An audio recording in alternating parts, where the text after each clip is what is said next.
जब मेघनाद का भी वध हो गया तो रावण बड़ा असहाय और अनाथ ऐसे अपने आप को महसूस करने लगा। उसको कोई ऐसा नहीं मिल रहा था जिसको युद्ध में भेजे।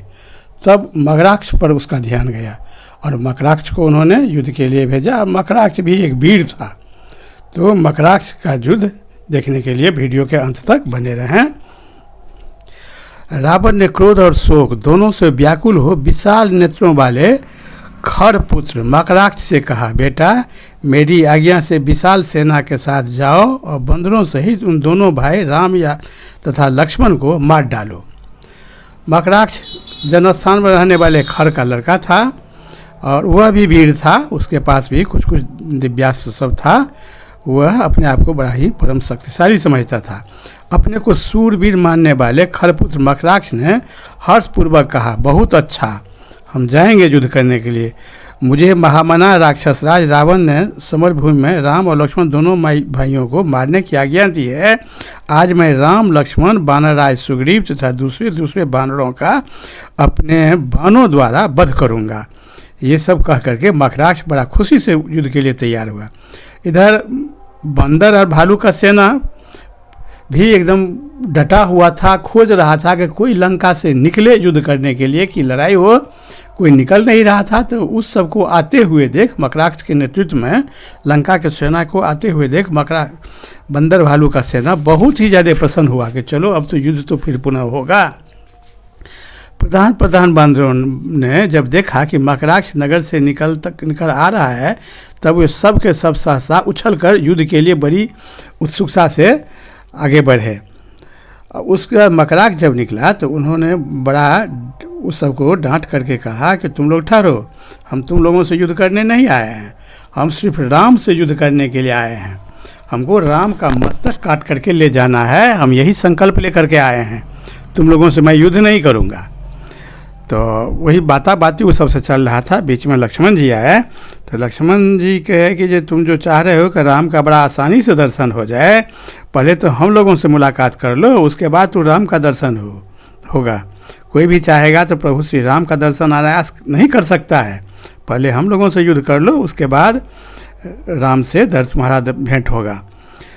प्रभु श्री राम थोड़ा सा युद्ध भूमि में खड़े होकर के दूर से ही ये सब बात सुन रहे थे। उसके बाद वह स्वयं आए और सबको रोके कि भाई जब ये हम ही को युद्ध के लिए चैलेंज कर रहा है तो हम ही इससे युद्ध लड़ेंगे, तुम लोग शांत रहो। तो मकराक्ष से उन्होंने पूछे कि तुम हम ही से केवल क्यों युद्ध करना चाहते हो। तो मकराक्ष ने कहा कि जन्म स्थान में आप हमारे पिताजी को मार दिए थे, मैं खर का पुत्र हूँ।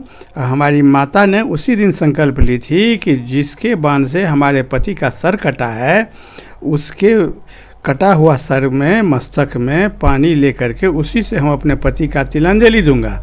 इसलिए आज तक हमारी माता हमारे पिता को तिलांजलि नहीं दी है, इसलिए हम तुम्हारे मस्तक काट कर लेने आए हैं, हम सिर्फ तुमसे युद्ध करेंगे। प्रभु श्री राम को हंसी लगी कि बहुत अच्छा बात करो। तो उन्होंने भी अपना सबको कह दिए, लक्ष्मण सुग्रीव जामवंत जो कोई भी थे, हनुमान अंगद, कि भाई यदि इसके साथ युद्ध करते हुए मेरा मृत्यु हो जाए तो हम वचन देते हैं कि हमारा सर इसको तुम लोग दे देना, हम अपना सर इसको दान देते हैं। लड़ाई शुरू हुई। मकराक्ष के पास भी दिव्यास्त्र सब था, उसके पास भी बहुत सारा मायावी विद्या था। राक्षस तो था ही, मायावी विद्या सभी था। दोनों में युद्ध शुरू हुआ। मकराक्ष मायावी विद्या से अंतर्ध्यान भी हो जाता था। उसके पास महादेव का त्रिशूल था। एक बार प्रभु श्री राम पर उन्होंने बड़ा क्रोधित होकर के, जब वह युद्ध में पार पाया अस्त्र में, तो त्रिशूल चलाया। प्रभु श्री राम उसके त्रिशूल को भी काट दिए। उसके बाद प्रभु श्री राम उसके रथ को छिन्न भिन्न कर दिए। उसके बाद मकराक्ष बिना रथ का हो गया। तब वह मायावी युद्ध करने लगा। तो मायावी युद्ध करने से पहले ही प्रभु श्री राम एक बाण उसके हाथ पर मारे थे, जिससे उसके हाथ में लहू निकलने लगा था।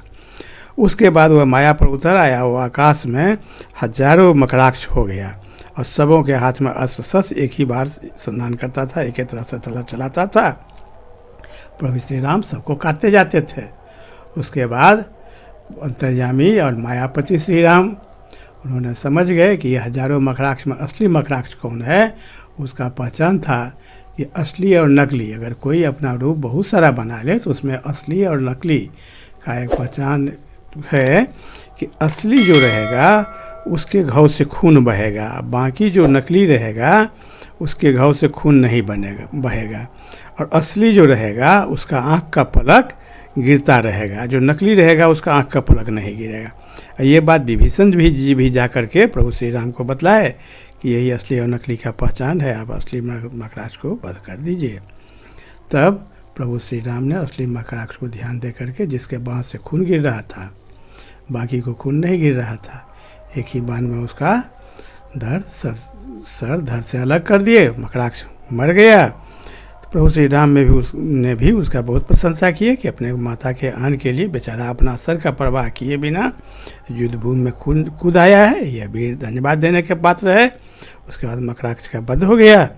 उसके बाद पुनः आगे की कहानी के लिए कृपया अगले वीडियो में बने रहें। रामायण का कहानी अब लगभग बहुत आगे बढ़ चुका है। बहुत बहुत धन्यवाद।